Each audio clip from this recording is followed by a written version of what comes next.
Okay, we ready to fire this thing up? Let's do it. I'm very sore. Hands down, I'm Tom. Well, I don't want to get blood on the table. I'd rather get blood on the table. I can clean that up. All right, welcome back to Sermon Rewind. My name is Todd, and with me, as always, is the starting shooting guard for the Golden State Warriors, Jordan Hall. Good to see you all. Yes, and Reverend Jordan Hall. We'll take that too. We are in the second week of the new sermon series, Jesus People, and the title of the sermon was The Word, very straightforward. Yep. And the scripture was Psalm 1, also very straightforward. Whole thing, all six verses. Okay. So the big idea was a commitment to daily scripture reading leads to a full and satisfying life. Mm-hmm. I get that right? You got it. Okay. I'm not going to give you a bad time about the fact that you changed the bulletin from your PowerPoint slide. We could get into that, but we'll see if we have time. It's All right. always a work in progress. It's always a work in progress. Okay. So before we get to the points, you made a comment sort of in your intro about how we are not as much of a meditative body anymore. This is sort of a statement about society. Sure. Right? Mm-hmm. And you mentioned the fact that there are 2-minute devotionals out there, which there are. Lots. So I guess my question is, were we ever a group that read meditatively? I feel like that's a little bit of a romanticized good old days when everybody sort of believed, but now we're in this time where everything's falling by the wayside. No, actually we were, and I say we as in the kind of universal body of Jesus, we were historically, I would say always a meditative group of people. We read meditatively, we studied meditatively, we prayed meditatively. It actually really doesn't start changing until the advent of not only having scripture just at everyone's fingertips all the time, but also having just one deluge after another of Christian thought published, filmed and put out on screen, social media. The advent of just this constant onslaught of thinkers, and now we live in a world where we let people think for us. We let people think for us. We let people come to conclusions for us. We let people do all of the heavy lifting. So the 2-minute devotional replaces all of that because it's a one-stop shop. You show up, you open the book, you read your 2 minutes, and you get everything that you should consume and absorb and affirm in one fell swoop. And so no, we don't have meditative thinkers anymore because we don't need to, quote unquote, because we have people doing it for us. So yeah, it's a pretty new thing, actually. So let me sort of build on that because, and I gave you a little bit of a bad time, but you tweaked your big idea a little bit because in the printed bulletin, it said a commitment to daily scripture meditation. On your slide, you said a commitment to daily scripture reading. Yeah. Obviously, meditation and reading are a little different. Why did you shift? Did you say, I don't know if I can get my people to meditation, but at least I can get them to reading? Wouldn't that be a nice step? Sure. Yeah. Now, I think my initial thoughts were daily scripture meditation is going to miss 70% of the people in our audience. And that's not to say anything poorly of them whatsoever. It's just not common vernacular, right? You don't go over to somebody and say, oh, what are you meditating on today, right? That has all kinds of weird connotations to it. So I felt like my goal was to use a word that's more consistent, that they are already familiar with, and then do the bridge work in the sermon itself to talk about how responsible, serious reading is actually meditative, right? Like it's something that requires more effort, more heavy lifting than just reading the written words and moving on. Okay. So in your first point, you said it starts with a daily sacrificial surrender to God's voice. And you were talking about the idea, and your phrase was that this is about maturity, not miles. Mm-hmm. And the implication was we shouldn't necessarily look at being in the Word as I am going to be in the Word this many minutes of the day or this amount of time, and therefore if I do that, it's all good. Yeah. Right? It's sort of a checklist mentality. Right. The challenge is that you said maturity, and maturity is one of those things that it's hard to describe. We could say it's something that we know when we see it, like we see it in kids. Yeah. Right? This kid is a little more mature than the rest of the kids. So how do I know if I am mature? And is it something that I can even know? If I think that I am mature, does that mean that I have sort of lost my humility towards the word or towards growth? Man, those are good questions. Bravo, Todd. Thank you. Yeah, no, I would say yes. I think it is something that can be known, maturity in particular. Maybe a good example might be Galatians 5. Paul unpacks the fruits of the Spirit. Okay, so here's the difference between familiarity and maturity. Saying, oh, I read Galatians 5, and I can tell you all of the fruits of the Spirit. That's familiarity. Anybody can read miles and do that, right? Maturity, on the other hand, is I've spent so much time absorbing the fruits of the Spirit and asking the Lord prayerfully to make these mine, and doing the hard work as I continue to read in Scripture and see living examples peppered all throughout the Word, that I begin to, by faith, emulate these behaviors. They supernaturally become mine. So the difference in how you can recognize maturity is being able to tell people that the fruit of the Spirit is this, Galatians 5, and then people being able to look at your life and see the fruit of the Spirit from Galatians 5. That's the difference. So if you look at patience and self-control in the text, but you don't see it in your life, that's evidence of an immature believer. Now, it doesn't mean we're perfect, doesn't mean that we arrive at any day, but the evidence of maturity is I now see patience and self-control and joy in my salvation, kind of across the spectrum of experiences in my life. That's evidences of that the word that I read is now sort of making the great, journey into my life, and it's maturating in my being. Does that make sense? It does, but let me redirect that and say, do I get to decide that? You're talking about evidence, but Sure. Evidence is typically observed by other people. It's not necessarily self-declared. I am mature is not necessarily a sign of maturity, per se. Okay. See, but again, I guess the difficulty I'd have with that is that we're looking at maturity as a destination, right? Sure. As an arrival place. You're right. No person is going to be able to say, aha, I've made it. I've become the greatest possible version of myself. I can end my life here. I can die on this hill, put my flag in the ground. No, but what you can do is in the same way that a 20-year-old can do some self-reflecting and say, okay, I've got a long way to go, but I'm not how I was when I was 15. Sure. Right? They can reflect personally and see those things. You obviously always want people on the outside saying, shoot, you know what, Todd, in my year of knowing you, I've seen these incredible strides in your life. And you can say, with hopefully some affirmation, yeah, I've been working really hard on those, and I've noticed those too. So I think it's both and, right? You definitely need to have people that evaluate you, which is the blessing in disguise of being in a church community, right? Because you have brothers and sisters around you who can see it. But you need to do the self-attentive work of looking in the mirror of the Scriptures and saying, here's an area I don't see any growth or maturity. I need to spend some real time diving into this, thinking this through, asking the Lord to slowly grow this in me.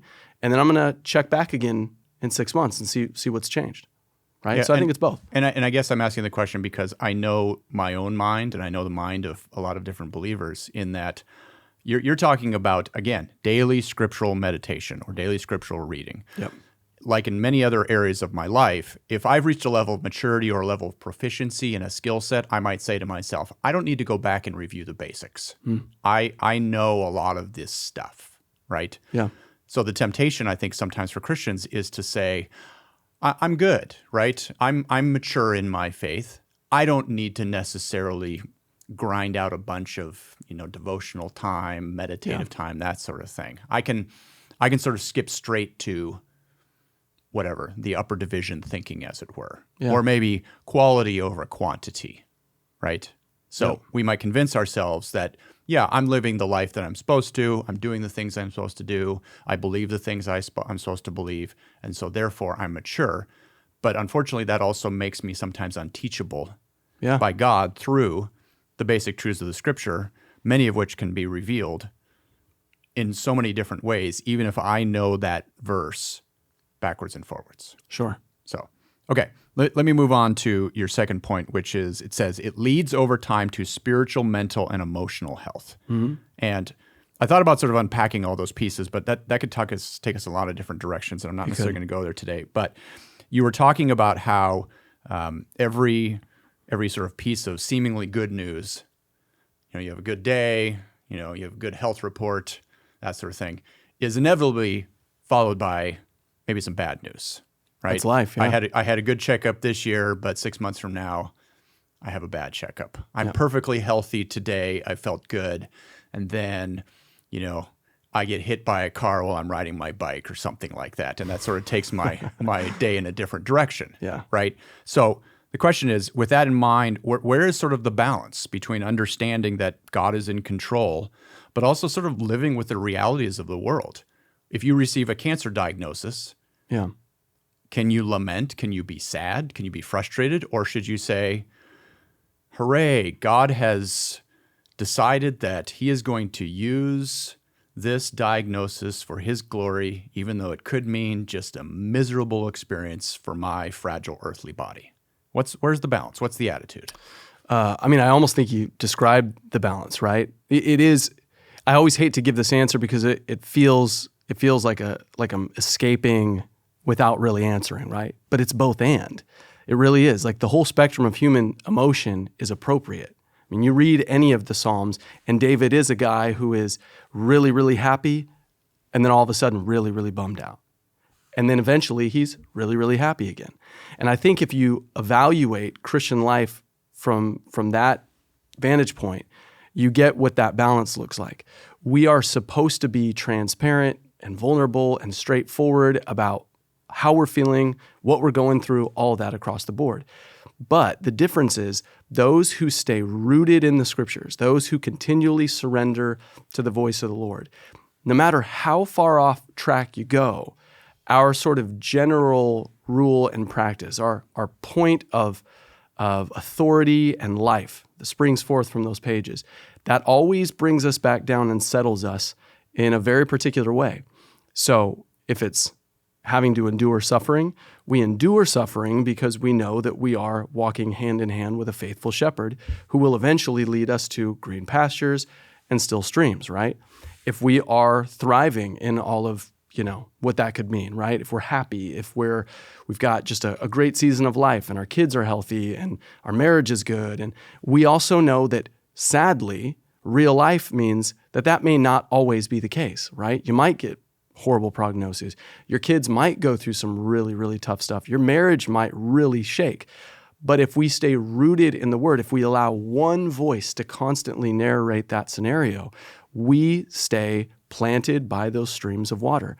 And as David writes in those verses, right, he says, and their leaf never withers, regardless of the way the seasons change.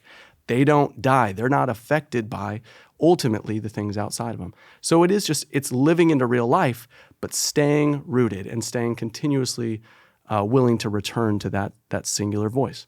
So I'll redirect the transparency piece because we've talked about this before about maybe like the Sunday morning gathering in the church. Yeah. And it can be sometimes sort of a, not necessarily required, but sort of a encouraged positive atmosphere where we always speak joy and happiness and that sort of thing. Yeah. So if you're not having a good day and someone says, "Good morning, isn't it a beautiful morning?" Should I then say, "No, it's not. I'm having a terrible morning and I can't think of any place I'd rather not be than right here. I'd like to be somewhere else right now." Should we do that, or should we make a choice to say, you know what, I'm going to just embrace the joy of the Lord, even though I'm not really feeling it right now? So there's a big difference between toxic pessimism and just being brutally honest, right? Toxic pessimism is, no, I'm unhappy. I'm not willing to budge. There's nothing you can say or do. I don't really want to be here. I'm never going to want to be here, period.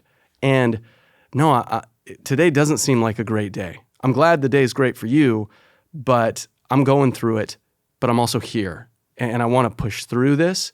And if I need to lament and stay here, then I'm going to lament and stay here. If I just need the Lord to give me good reason to get up out of here, that's why I'm here. That general sense of It's not awesome, but I'm optimistic because the Lord is good, and I know He'll take me to better places, whether that's today or 2 weeks from now. That's an appropriate response, I think. I think the church needs to have more people that just say, no, life's not great right now, but I'm here, and I'm going to seek the Lord for His goodness, and I want to have my joy of my salvation erupting in me again. And I want to have good reason to look around and find new hope in people and people that love the Lord and people that love me. Yeah, we should go for that. And a lot more than we should just paint on a smiling face when things are not great underneath the surface and say, oh man, everything's fine, right? I hate that. That's unnecessary. It's not helpful. And it doesn't allow us to be much of a blessing to one another either. So no, definitely not toxic pessimism. But yeah, a balanced sense of realness that says sometimes life isn't going the way that we wished it would, but the Lord is good, and we're going to dig deep with our people in this community, and we're going to see Him deliver us to the joy that He promises, whether it's now or later. So in your third point, this is the last question, you said it ends by God's grace with everlasting joy. You were just talking about that a little bit. And this sort of goes back a little bit to the daily sacrificial surrender question, but how do we get to a point of reading or meditating on Scripture throughout the day without still kind of being checklist thinkers? We have busy schedules, we have responsibilities, we got things to do. And how do we avoid being the type of people that say, I'm going to have to schedule this and put it in my little box in my calendar, that sort of thing, instead of just it being a free-flowing thing, knowing that with all the distractions, it maybe is hard for us to get into a mindset. Yeah, no, it's perfectly reasonable. And I think one of the things that plagues most people, I think that's actually the problem that draws us to the 2-minute devotional, because our souls are starving most days, and we cannot figure out, in the same way I would say we can't figure out how to eat healthy throughout the course of a busy day, we also can't absorb Scripture meditatively or otherwise in a healthy manner either, regularly, consistently over the course of a busy day. So I guess what I could only say right now is here's something that I have started to employ in my own life. Because even though as a pastor, I spend probably far more time, and I have far more time to be in the Word than most people, because it's just such a big part of my job, it's still just as easy to get distracted with the craziness of life, right? So I'll just tell you, like for right now, I am in just this weird season where part of my prayer life is that I'm constantly asking the Lord to renew the joy of my own salvation in my life. Like I want to be excited about the fact that I am forgiven, that I am, adopted, and I'm an heir and a co-heir with Christ. Like I want to be excited about that regularly. I want my life to spill over with that goodness. So I am revisiting those texts where both that is applied and we see that happening in people who didn't have it, right? So you look at post-death of David's child after Bathsheba, and then how he responds and the work that he does to bring himself back to a place of joy in the Lord, right? Or the prayers of the saints and the prayers of the New Testament authors to constantly fill them with great joy. I revisit these, and in the morning, I read them, I have that prayer in my mind, and all throughout the course of the day, I just bury it in there. I'm just thinking about it. I'm forcing myself to continuously remember it, to continuously ask for it. When I find myself not excited and not very happy and not very filled with joy, I take that as an opportunity to say, yet again, I want to revisit this. Yet again, I want to remind myself of the admonition in our text. Yet again, I want to seek the Lord for it. So your reading should constantly be wrapped around the present needs of your life. It's not arbitrary, right? You're not just like, well, I guess I'm in the 10 Commandments. I guess I'll just meditate on the 10 Commandments. That's fine if that's your reading plan. But no, you need to be self-aware enough. You need to have your finger on the pulse of your own life to say, there's clear deficits. There's clear need in my life. I'm going to devour the scriptures that speak particularly to these things, and I'm going to constantly be thinking about them. And I'm going to train my mind to think about it. I think it was John Piper who once said, social media and our addiction to it will be evidence at some point in history that prayerlessness was not the result of a lack of time. I would say the same thing with meditation. I would say the same thing with scripture reading. There are way too many outlets that just suck the time out of our life, and we forfeit hours and hours and hours to them. So we cannot continue to make the argument that I don't have time to meditate on these things. I don't have the ability to think about them. I don't have the ability to read thoughtfully. None of that's true. We prove it every single day. It's a value system. You discipline yourself to it. You give yourself over to it. You sacrifice other voices, and you make sure that you continuously, regularly submit yourself to one. All right. Thank you. Yeah, absolutely. Thanks again for joining us on Sermon Rewind. Please leave your comments and questions on YouTube. We genuinely want to hear from you. Give us your thoughts on the questions that we're asking, the comments that we give, our wardrobe, the lighting, whatever you want. We will answer it to the best of our ability. And we hope this week that you make time to read the scripture and make time to meditate on it. Until next time. See you soon.